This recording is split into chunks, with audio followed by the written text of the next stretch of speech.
We're here on night one at the GFT for the tour of Tummy Monster. We're joined by Ciaran, our director, and Lorn, one of the actors in the movie. Guys, my first question obviously is, can I get a selfie? Oh, yes, absolutely, that's fine. I actually really like it when people ask me to take selfies. I'm a fan. Yeah. I think if you're not famous, it's no hassle. Yeah, that's right. If you become really famous, then it must be soul-destroying. But Yeah. I quite like it. Talk to me a little bit about this tour that's happening, about the Q&A tour.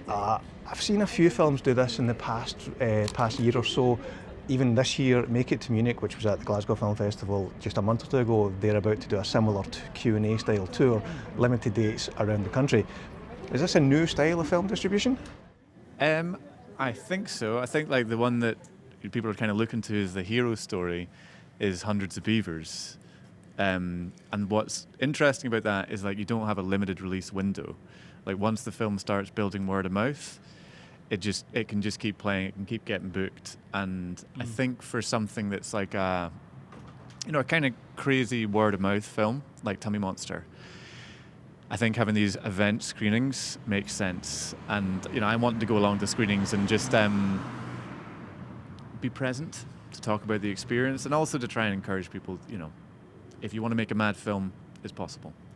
Lorn, your thoughts on the Q&A style tour? I mean, I personally struggle with the idea of doing lots of Q&As, purely because I think that Ciaran can answer most of the questions better than I can. But it's always nice when someone asks you a question and you'd not been asked that question before, and it makes you think about it, and it also kind of reignites why you're passionate about the film or passionate about acting, and just so lovely to get a kind of first-hand, in theatre, if you're performing, you get an immediate reaction from an audience. So getting to actually get some interesting questions and comments from an audience member from all over the place is just really, really cool. Yeah.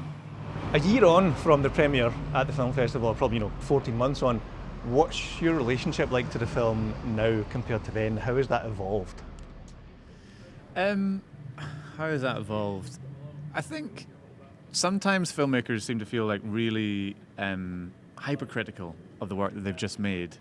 And I think there is like a kind of magic about doing it in 5 days, that you can't really second guess yourself and you can't really criticize yourself that much. So yeah.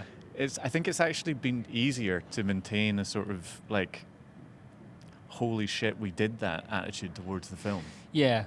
I think that's a really good point, actually. There's as an actor, you can be really critical of your work, but I'm strangely not in this film, because I just go, we made a feature in 5 days, and that feels like such a, Herculean accomplishment.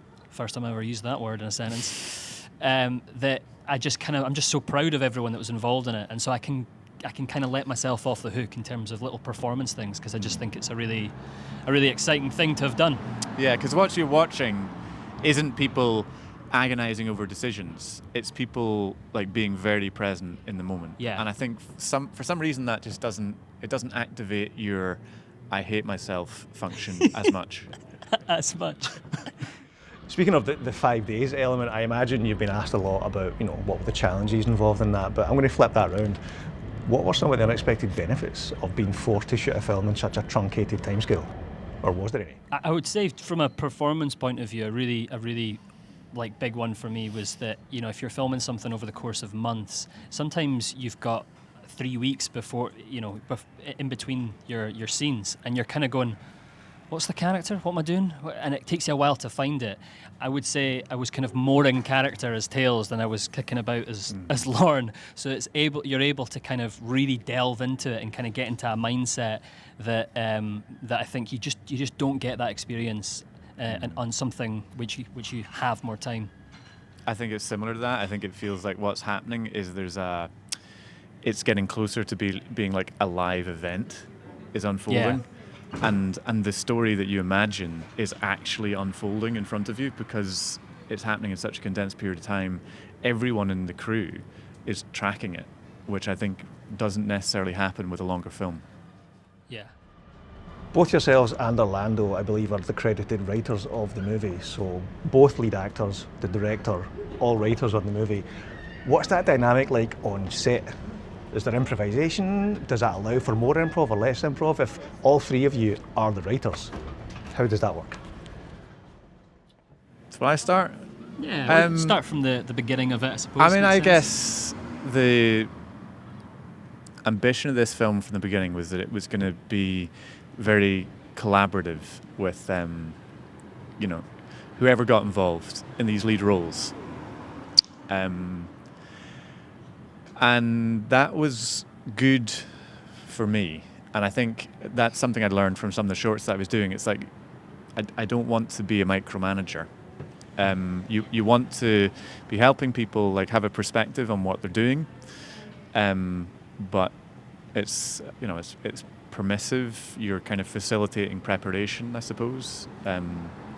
Yeah, I think the original script that I got from Ciaran had so many like belter one-liners and stuff that you're obviously wanting to kind of like nail those moments, but it's a script that allowed us to explore the characters and in those in-between moments a little bit more. And I think that there's something about being in a scene where, because it's 5 days, I wasn't 100% on the lines because it would be, to go away and learn the whole thing. So to be able to go into it with the freedom of going, I don't have to nail every line. I just have to get the essence of what it is the character's trying to say.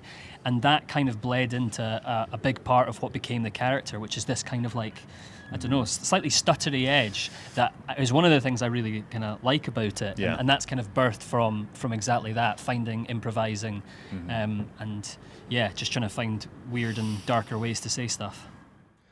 You've probably been asked a good few tattoo questions, no doubt. Hopefully this is a newer one on that front.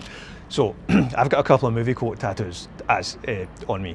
If you were to get a quote or a line from any movie as a tattoo, what would it be and why? I actually thought about this, but not that one today, but I actually just realised like what my favourite movie quote is, which is probably, like when Christian Bale says at the end of American Psycho, "Why is it not possible, you stupid bastard?"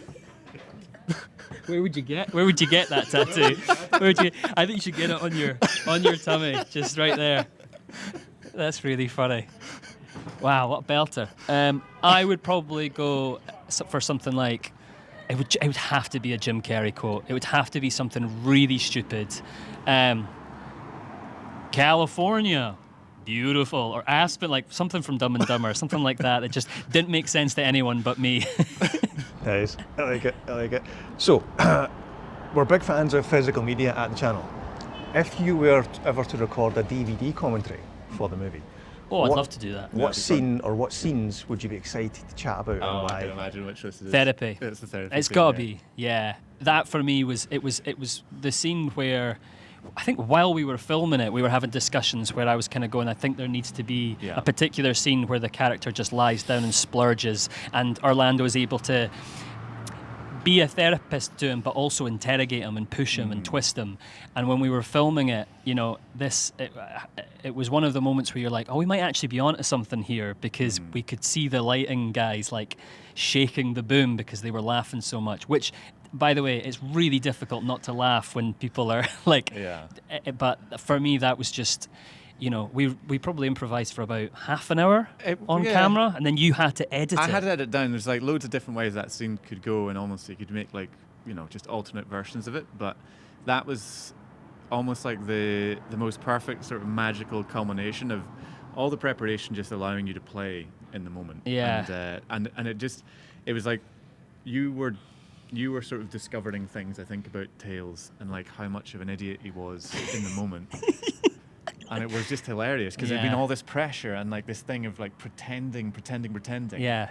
And then it's like, also, that was the fourth day of filming. Am I right in saying that? I think it was the fourth day. So we were knackered, but we also knew we had another day ahead of us. Yeah. And so to have this moment where even as like the cast and crew, we were able to just chill out, couple of setups, no moving around, no shouting, just camera on a tripod, and just kind of like relax into a scene after such an intense filming schedule. Like it was, that was a lot of fun. Yeah, and there's something about it just felt so clear.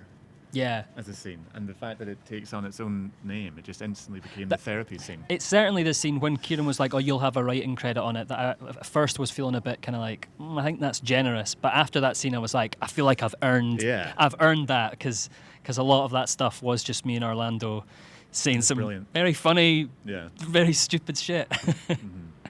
Last question, gents. We'll stick with the theme of physical media. Do you remember your first ever DVD or VHS that you ever had, that you ever owned? Oh, Cool Runnings VHS. I loved my Cool Runnings VHS. Yeah. First DVD, I think it was one of the first DVDs, was The Matrix, Yeah. which was. That's funny. I thought that as well. It's like Follow the White Rabbit, like Yeah. that. It's like, what's this? Special features? Yeah. I also had Donnie Darko, and I remember Donnie Darko was one of the first 15s I saw. So like having a DVD 15, Yeah. very cool. I still love that film. I think Donnie Darko was brilliant. Yeah. Hello. Yeah, that's first DVD for sure. Cool. I know that. Ciaran, Lorn, thanks very much for your time. Good luck with the rest of the tour. Thanks very much, mate. you. Cheers. Cheers, guys. Cheers.